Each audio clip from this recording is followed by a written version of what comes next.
Hello my dear student, welcome to back my YouTube channel amazing classes. Student, आप लोग कैसे हैं? I hope समझते होंगे, अच्छे होंगे और अपने बोर्ड एग्जाम की तैयारी अच्छे से करेंगे। स्टूडेंट, आप लोगों के लिए क्लास 12 का फिजिक्स यानी भौतिक विज्ञान का अर्धवार्षिक परीक्षा प्रश्न स्टूडेंट जो कि मॉडल से पेपर है, इस पेपर के सारे आपको बोर्ड एग्जाम 2025 में काफ़ी मदद मिलने वाली है। ठीक है, तो आप लोग के लिए वीडियो बहुत ही जरूरी है। तो आप देख सकते हैं आज आपका जो पेपर है वो अर्धवार्षिक परीक्षा है, कक्षा 12 का भौतिक विज्ञान है। स्टूडेंट, इस समय आपको 3 घंटा दिया जाएगा। ठीक है, पूर्णांक में 70 नंबर का रहेगा। ठीक है, जिसका कोड इंपॉर्टेंट से इंपॉर्टेंट क्वेश्चन इस वीडियो में आपको बताए जाएंगे। ठीक है, तो आपको अगर प्रिपरेशन अच्छे से करनी है, बोर्ड एग्जाम में फिजिक्स में अच्छे से परसेंटेज लाना है बाबू और अच्छे से नंबर शो करना है, तो इस वीडियो को पूरा अंत तक जरूर देखना पड़ेगा। ठीक है, और इस वीडियो को आप लाइक करें, ठीक है, और अपने दोस्तों में शेयर करें ताकि उनको भी इस वीडियो का मदद मिल सके। ठीक है, तो चलिए अपनी वीडियो को हम बिना देरी किए हुए शुरू करते हैं और हम देखते हैं कि पहला हमारा प्रश्न क्या है। ठीक है, देखिए पहले नोट में लिखा है कि सभी प्रश्न करना हल करने अनिवार्य है। प्रश्नों के अंक उनके सम्मुख लिखे हैं। ठीक है, जितने भी प्रश्न जिस अंक के हैं वो उनके सम्मुख लिखा गया है, आपको ऐसा बताया जाएगा। ठीक है, पहला जो प्रश्न हमारा बाबू वो कह रहा है बहुविकल्पीय प्रश्न है, प्रत्येक एक अंक करेगा।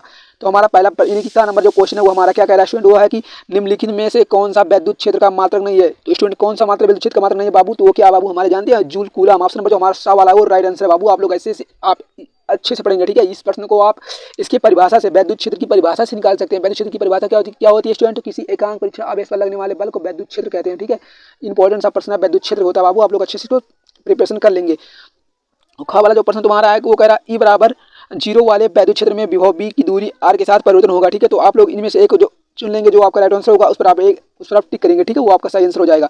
उसके बाद ग वाला प्रश्न है कि किसी तार का वैद्युत प्रतिरोध 500 ओम है, इसकी वैद्युत चालकता क्या होगी। ठीक है, तो वैद्युत प्रतिरोध आपको पता है बाबू। ठीक है, वैद्युत प्रतिरोध आपको कितना दिया, 500 दिया। इसकी वैद्युत चालकता क्या करनी, वैद्युत चालकता का जो सूत्र होता है आप उसका सूत्र को लगाएंगे और उस पर ये ओम का जो मान है उसको आप उसको पुट अप करेंगे, इसका आंसर आ जाएगा। ठीक है, इस प्रकार आप घा भी करेंगे और जो होगा, ठीक है, उसी प्रकार आप अंगा भी कर सकते हैं। ठीक है, इस प्रकार देखिए अच्छा वाला भी क्वेश्चन ऐसे ही है। उसके बाद हमारा जो क्वेश्चन नंबर दूसरा से स्टार्ट हो रहा है कि किसी पदार्थ के विशिष्ट प्रतिरोध से आप क्या समझते हैं। इंपॉर्टेंट प्रश्न है स्टूडेंट, ये मैं बता दे रहा हूँ आपको, हमेशा बताते हुए भी आया हूँ। ये प्रश्न आपके लिए बेहद इंपॉर्टेंट है कि किसी पदार्थ के विशिष्ट प्रतिरोध से आप क्या समझते हैं, इसकी परिभाषा लिखनी है। परस्पर लंबवत रखे हुए विद्युत क्षेत्र ई चुंबकीय क्षेत्र बी में एक इलेक्ट्रॉन विक्षेपित किए सीधे गति करता है। इलेक्ट्रॉन के वेग सूत्र ई बी के पदों में लिखना पड़ेगा। इंपॉर्टेंट प्रश्न ये भी वाला खा वाला इंपॉर्टेंट प्रश्न बाबू मैंने करा दिया है। ठीक है, उसके बाद देखिए कि ग वाला प्रश्न है कि प्रकाश के विवर्तन से आप क्या समझते हैं स्टूडेंट। प्रकाश का विवर्तन क्या होता है। ठीक है, आप इसको घबराएंगे नहीं, प्रकाश का विवर्तन और प्रकाश का अपवर्तन और प्रकाश का परावर्तन। ठीक है, 3 टॉपिक्स होते हैं, तीनों में से आपको एक ना एक पूछा जाएगा। ठीक है, जिस इस पेपर में आपको प्रकाश का विवर्तन पूछा है। उसके बाद घ वाला प्रश्न है कि दो प्रकाश तरंगों की तीव्रता, ठीक है, तीव्रताओं का अनुपात 81 अनुपात 49 है। ठीक है, यानी कि 81 रेशियो 49 है। ठीक है, इनके आयामों का अनुपात क्या होगा।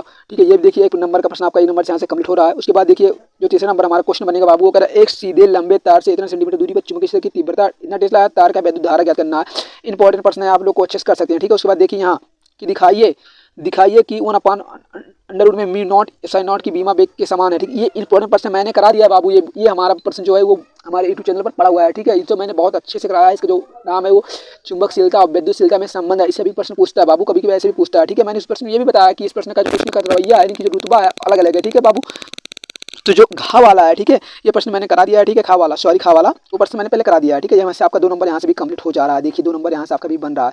उसके बाद गा वाला प्रश्न है कि एक प्रिज्म का अपवर्तन कोण ए है तथा प्रिज्म के पदार्थ का अपवर्तनांक कोण ए अपान 2 है। ठीक है, प्रिज्म के लिए अल्पतम विचलन का कोड ज्ञात करना है। ये भी 2 नंबर का आपका प्रश्न यहाँ से बन जा रहा है।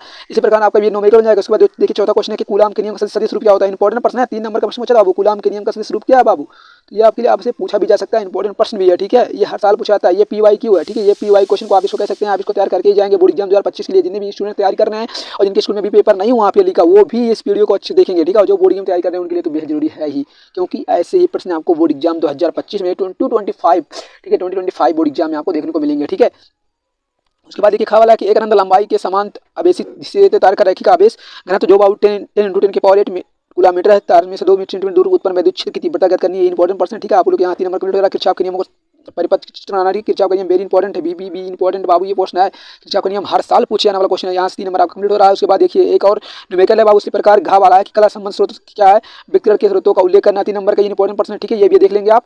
इस प्रकार आप देखिए 5वां जो प्रश्न हमारा है कि किसी वैद्युत द्विध्रुव के कारण निरक्षीय स्थिति में किसी बिंदु विद्युत क्षेत्र की तीव्रता का व्यंजक ज्ञात करना। निरक्षीय स्थिति ज्ञात करना बाबू। ठीक है, निरक्षीय स्थिति ज्ञात करना। 2 अच्छे होते हैं आपको, एक अच्छी स्थिति, एक निरक्षीय स्थिति। तो अच्छी स्थिति का भी मैंने कराया, निरक्षीय स्थिति का भी मैंने कराया। तो एक बार आप जाके वहाँ से पीछे से ट्राई कर लो, ताकि जो आपका बोर्ड एग्जाम में आने वाला प्रश्न वो तो रेडी हो जाए। ठीक है, तो आपको यहाँ से भी देखिए 3 नंबर आपका कंप्लीट हो रहा है। उसके बाद 5वें में खा वाला प्रश्न है बाबू कि व्हीट स्टोन सेतु का परिपथ खींचिए तथा किरचॉफ के नियम का सेतु संतुलन प्रतिबद्ध का व्यंजक प्राप्त कीजिए। वेरी इंपॉर्टेंट प्रश्न है। ठीक है, किरचॉफ का नियम बाबू और व्हीट स्टोन सेतु एक साथ दोनों पूछता है। ठीक है, तो ये होता है P/, यस और पी अपान क्यू सॉरी और अपान एस ये हमें लाना है, ठीक है, सीधे करके। ये इंपॉर्टेंट प्रश्न है। गवाला की एम्पीयर के परपथीय धारा नियम लिखिए तथा इनकी सहायता से अनंत लंबाई से सीधे तार धारावाही चालक के कारण उत्पन्न चुंबकीय क्षेत्र का सूत्र ज्ञात करना है। वेरी इंपॉर्टेंट प्रश्न, ठीक है। एम्पीयर का नियम लिखना है। परस्पर संपर्क में दो लेंसों के समझने की फोकस दूरी ज्ञात करना। इंपॉर्टेंट प्रश्न। दर्पण के सूत्र से बाबू निकाला जाएगा, ठीक है, आप मुझे बता देंगे लेंस के सूत्र से। उसके बाद 5वां प्रश्न है कि हाइगेंस का प्रकाश का संचरण संबंधी सिद्धांत क्या है, इसकी सहायता से प्रकाश के अपवर्तन की व्याख्या करना है। 3 नंबर यहाँ से आप कंप्लीट हो जा रहा है, ठीक है। उसी प्रकार देखिए यहाँ आपका है कि हाइगेंस के तरंग सिद्धांत से प्रकाश अपवर्तन को स्पष्ट कीजिए जब तरंगे सघन से विरल माध्यम में प्रवेश करती है। इंपॉर्टेंट प्रश्न है, अगर वो आपको नहीं आ रहा 5 नंबर का, देखिए कह रहा है एम्पीयर का परपथीय नियम लिखकर सिद्ध कीजिए कि उपयोग अनंत लंबाई धारा चल तरंग उत्पन्न चुंबकीय क्षेत्र का व्यंजक ज्ञात करना है, ठीक है। इंपॉर्टेंट प्रश्न है ये, ठीक है। 5 नंबर का प्रश्न बाबू, अगर वो आपको नहीं आ रहा तो आपको ये करना पड़ेगा। उसके बाद कह रहा है संयुक्त सूक्ष्मदर्शी का नामांकित चित्र आरेख बनाइए जब अंतिम प्रतिबिंब अनंत पर रखता हो। इंपॉर्टेंट प्रश्न बाबू, कैसे मन नहीं बन सकता, 5 नंबर का भी प्रश्न पूछ रहा है, अथवा वो नहीं अगर आया तो आपको न्यूमेरिकल दे रहा है, न्यूमेरिकल सॉल्व करेंगे, लेकिन करना आपको अनिवार्य है, ठीक है। वीडियो को अच्छे से देखना है और इस वीडियो के हिसाब से आपने बोर्ड की एग्जाम की तैयारी करनी है। आपको फिजिक्स का पेपर आप लोग को एकदम से हल्का बना दूंगा, ठीक है। इस मेरा वादा आपसे, एकदम इस प्रश्न को तैयार करो बाबू और जाके पूरा पेपर को अच्छे से देखे आओ, ठीक है। सॉरी।